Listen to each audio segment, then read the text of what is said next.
The New York Times, one of the most powerful media outlets in the world, is able to shape public perception across the globe. In his new book, The Great Lady Winked, How the New York Times Misreporting, Distortions, and Fabrications Radically Alter History, Ashely Rindsberg, he discusses the greatest journalistic failures of the Times, including World War II, the Cuban Revolution, bombing of Japan, and more.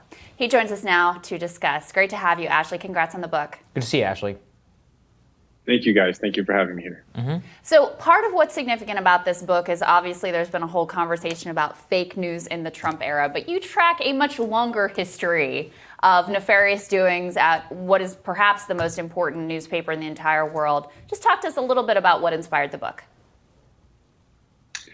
Yeah, that's exactly right. And what inspired it was sort of a fluke, which was that I was reading a work of history, William Shirer's famous The Rise and Fall of the Third Reich. And in the book, he has a little footnote saying that on the eve of World War II, the New York Times reported that Poland invaded Germany. And this sort of caught me like dead in my tracks. I couldn't believe what I was reading. And I went to do a little research. I found that, in fact, they did report that. But what became more and more disturbing was the extent to which the New York Times in that period was reporting a pro-German line. And that kind of kicked off this whole project for me. Yeah, I mean, let's go into that then. Why does what the Times... Look, a lot of people get stuff wrong. We get stuff wrong here sometimes too. But why does it matter when the New York Times gets something wrong or when they refuse to correct it? What influence does it have on the arc of history? A huge one. They were, as they are today, and probably even more so then, an enormously powerful institution. They not only set the news agenda, but they really influenced what millions of people believe to be the case of really how we perceive reality, how we understand history for the past 100 years in America, but also very much abroad too. World organizations, news organizations look to their reporting. Everybody knows the New York Times is the New York Times. So it's really definitive. I mean, it's fundamental and foundational to how we understand what's going on around us. And that's why it has such a big effect on our world.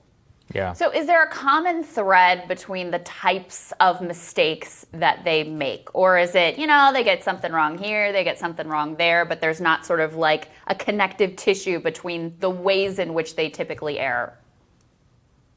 That's a great question. And in the beginning, when I was researching, reporting this book, I kind of felt that, maybe these were just one-off situations. But what I began to understand was at the helm of this giant media institution is one single family. And that family is a dynasty. They've owned this newspaper for 120 years. And in reality, it's actually a patriarchy that passes along the role of chairman of the company and publisher of the newspaper from male heir to male heir without any kind of deviation from that line. And they've done that for over a century. And I think that's one thread. And the other thread, which is a bit of a bigger one, is that you have a ton of power, a ton of influence in this truth machine that lies in the hands of 20 or 30 people. And I think that in this day and age where we're heading towards decentralization, we're starting to think about more flat landscapes in terms of how we think of power and influence. You have a very hierarchical structure and over-concentration of power, and I think that's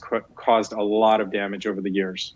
And so, I mean, you're looking at it, surveying it, the rise of our show, many other platforms, people are always like, oh, well, the New York Times is dying, right? And I'm like, no, man, frankly, I think they're more powerful than ever, the most powerful, richest media company, the big winner of the digital age. How do you square that? In the age of decentralization, they're even arguably more powerful than they were then.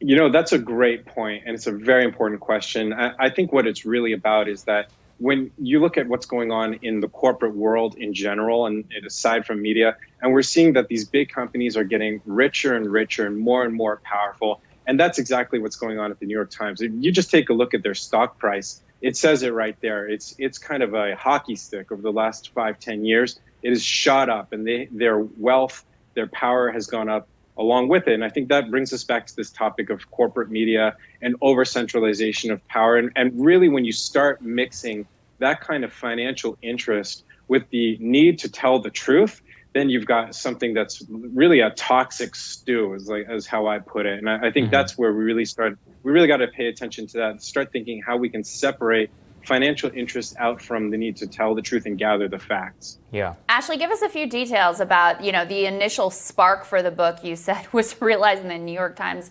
reported that Poland was the invaders. How did they cover World War II? How did they cover Hitler? And what was behind the tenor of their coverage at the time? Yeah, that was the real shocking, that was sort of the wake-up call for me, was when I started to see that coverage and what they were reporting on Hitler from very early on. We're talking about the early 1930s, where they were calling him a man who was, quote unquote, actuated by a lofty patriotism, where they were reassuring New York Times readers that they had nothing to worry about, that he was going to retire to Bavaria. Obviously not true, but it got worse and worse, to the point where in the Nazi Olympics of 1936 in Berlin, they hailed them as the greatest sporting event of all time. And that was a Nazi propaganda blitz. And when it was published in the New York Times, America's most powerful newspaper, that was a major success for the Third Reich. And that was what we kept seeing again and again and again, where other newspapers, the Washington Post and others, were reporting that these were disastrous events for the world and for America and for Germany itself. The New York Times kept reporting it in these celebratory terms, calling the Munich Accords a freshening breeze across a conference table. It was just on and on right up until that point, and even beyond, where they were reporting on the Holocaust in the same way, kind of toning it down and giving the Nazis a pass, really, for what was going on in Europe at the time. That's wild. Well, It just sounds like one of many interesting things in the book. We appreciate you joining us, man. Thank you. Yeah, thanks, Ashely. Congrats again. Thank you, guys. Thank you. Our See you, pleasure. man. More Rising for you after this.